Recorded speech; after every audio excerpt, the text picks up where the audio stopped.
দুপুর বন্ধুরা, পুরো সেদ্ধ হয়ে যাচ্ছি তাই না? প্রচন্ড গরম পড়েছে, সত্যি আর পারা যাচ্ছে না, মনে হচ্ছে শীতের দেশে কোথাও পালিয়ে যায় তাই না? চলো আজকে দুপুরের মেনু তোমাদের সাথে এখন শেয়ার করি। আমার হাসি পাচ্ছে আমার কথা শুনে, আমার হাজব্যান্ড আসছে বলে। কি অবস্থা, এত গরম।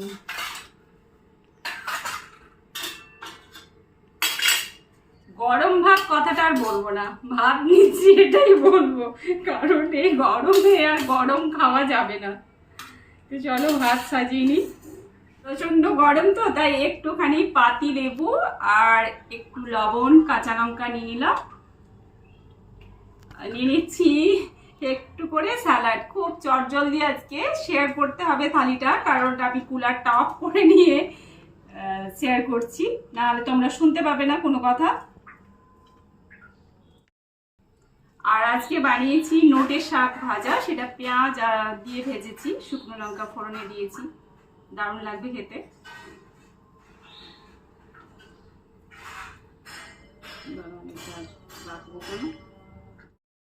কুমড়ো ঝিঙে আলু দিয়ে একটা সবজি, অল্প একটু চিনি দিয়েছি নামানোর আগে।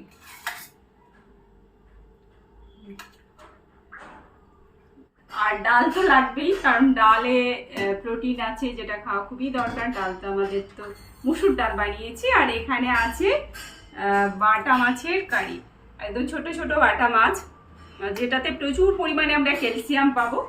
তো সবসময় বড় মাছ খেলে হবে না, মাঝে মধ্যে কিন্তু চারা মাছ খাওয়াটা খুবই দরকার।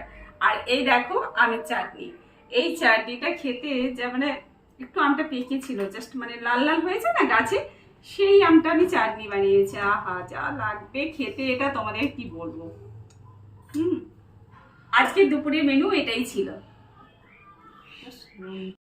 তাহলে চলো খাওয়া শুরু করি। আজকে রান্না বান্না খুবই সিম্পল হয়েছে গরমের জন্য। কাল থেকে ভাবছি এবারে মানে জল ঢালা ভাত বলে না, সেই জল ঢালা ভাত খাবো, দই ভাত খাবো, মানে এতটাই বেশি গরম পড়েছে যে আর নেওয়া যাচ্ছে না। তো চলো খাওয়া শুরু করলাম।